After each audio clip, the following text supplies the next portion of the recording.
त नबी करीम सल्लल्लाहु अलैहि वसल्लम फरमायो कि मुंहिंजी पैदाइश जो हमल थियो हो त मुंहिंजी वालदा ख्वाब जे अंदरि इहो ॾिठो त मूंखां हिकिड़ो नूर निकितो आहे जीअं जेको आहे शाम ऐं बुसरा जा जेके महलात आहिनि उहे रोशन करे छॾिया आहिनि। सही मौक़ुफ़ इहो आहे त 9 तारीख़ जेको आहे नबी करीम सल्लल्लाहु अलैहि वसल्लम जी तारीख़ विलादत आहे ऐं 12 रबीउल अव्वल जेका आहे उहा नबी करीम सल्लल्लाहु अलैहि वसल्लम जी तारीख़ वफ़ात आहे।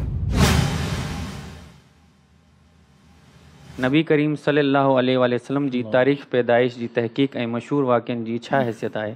अल्हम्दुलिल्लाह रब्बिल आलमीन वस्सलातु वस्सलामु अला सय्यिदिल अंबिया वल मुरसलीन व अला आलिहि व सहबिहि अजमाइन अम्मा बाद। नबी करीम सल्लल्लाहु अलैहि वसल्लम जी जेका तारीख़ पैदाइश आहे इन में अहले इल्म जो काफ़ी इख़्तिलाफ़ आहे। बाज़ उलमा जो इहो मौक़ुफ़ आहे त नबी करीम सल्लल्लाहु अलैहि वसल्लम जी जेका पैदाइश आहे इहा 9 रबीउल अव्वल ते थी, जंहिंमें जेको आहे इब्न कसीर रहमतुल्लाह अलैह जो मौक़ुफ़ इहो आहे त पाण सल्लल्लाहु अलैहि वसल्लम जी पैदाइश 10 रबीउल अव्वल ते थी ऐं इब्न जरीर तबरी वग़ैरह 12 रबीउल अव्वल बि करार ॾिनी आहे। कुझु उलमा जो मौक़ुफ़ इहा आहे त 8 तारीख़ आहे। हाणे इन्हनि तारीख़नि मां जेको सही तरीन ॻाल्हि कहिड़ी आहे कि कहिड़ी तारीख़ नबी करीम सल्लल्लाहु अलैहि वसल्लम जी जेका विलादत थी, त दर हक़ीक़त जेको आहे इहो जे तारीख़ जे हवाले सां ॾिठो वञे ऐं हिकिड़े फ़ज़ीलत शेख जेको आहे महमूद तलात उन्हनि जी तारीख़ की किताब आहे तारीख़ दुवल अरब वल इस्लाम, उन में उन्हनि 9 तारीख़ खे इख़्तियार कयो आहे ऐं अक्सर अहले इल्म जो बि इहो मौक़ुफ़ आहे त 9 रबीउल अव्वल आहे। हाणे सही मौक़ुफ़ बि इहो आहे त पाण सल्लल्लाहु अलैहि वसल्लम जी तारीख़ विलादत 9 रबीउल अव्वल आहे। इन जी दलील छा आहे? हिकिड़ो मिस्र जा आलिम आहिनि महमूद पाशा, फ़ल्कियात जा माहिर आहिनि, उन्हनि तहक़ीक़ हिकिड़ी कई आहे जेका हिजरी तारीख़ आहे ऐं जेका ईसवी तारीख़ आहे ॿिन्हिनि खे जेको आहे इन जो तक़ाबुल करे त चवनि था त नबी करीम सल्लल्लाहु अलैहि वसल्लम के जे असां ईसवी तारीख़ ॾिसूं था त जेका ईसवी तारीख़ में पाण सल्लल्लाहु अलैहि वसल्लम जी विलादत आहे उहा 20 अप्रैल 571 ईस्वी आहे। इहा कीअं ख़बर पई? छो त चवनि था त 10 हिजरी जॾहिं हुई त उन में नबी करीम सल्लल्लाहु अलैहि वसल्लम जे पुट इब्राहीम जी वफ़ात थी त ऐं उन ॾींहुं जेको आहे इहो सिजु गरणु लॻो। उन वक़्तु 10 हिजरी में नबी करीम सल्लल्लाहु अलैहि वसल्लम जी उमिरि तक़रीबन 63 साल हुई। इहो जेको हाणे जेको फ़ल्कियात जे हिसाब सां इहो तायन त थी वञे थो त जॾहिं ईसवी तारीख़ में सिजु गरणु लॻो त उन वक़्तु तारीख़ कहिड़ी हुई ऐं वक़्तु कहिड़ो हुयो, त उतां तारीख़ इहा अचे थी त 7 जनवरी 632 ईस्वी 8:30 बजे सुबुह सिजु गरणु लॻण जो जेको वक़्तु हुयो।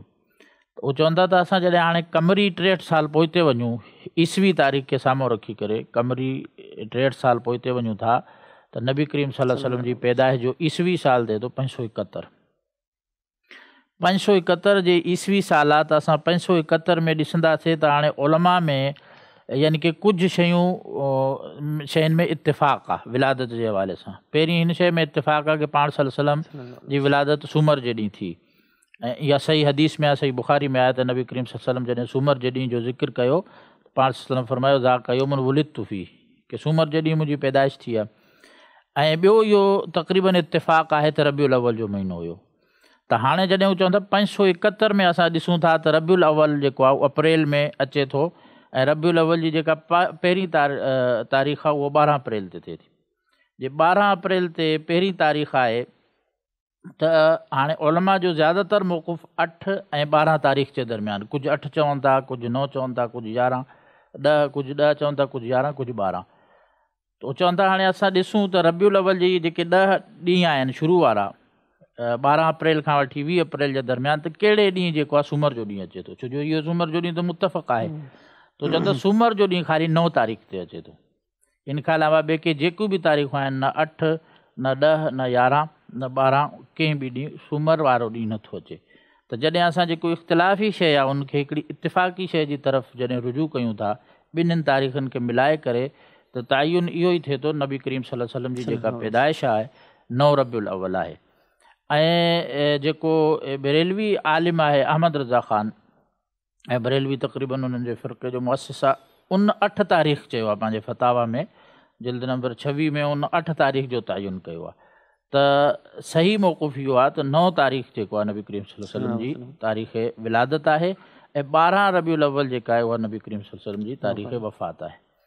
बाक़ी जेको सुवाल जो ॿियो हिसो आहे त कहिड़ा वाक़ियात थिया, वाक़ियात तारीख़ जे ऐं सीरत जे किताबनि में तमामु घणा मनक़ूल आहिनि, ज़िक्र आहिनि।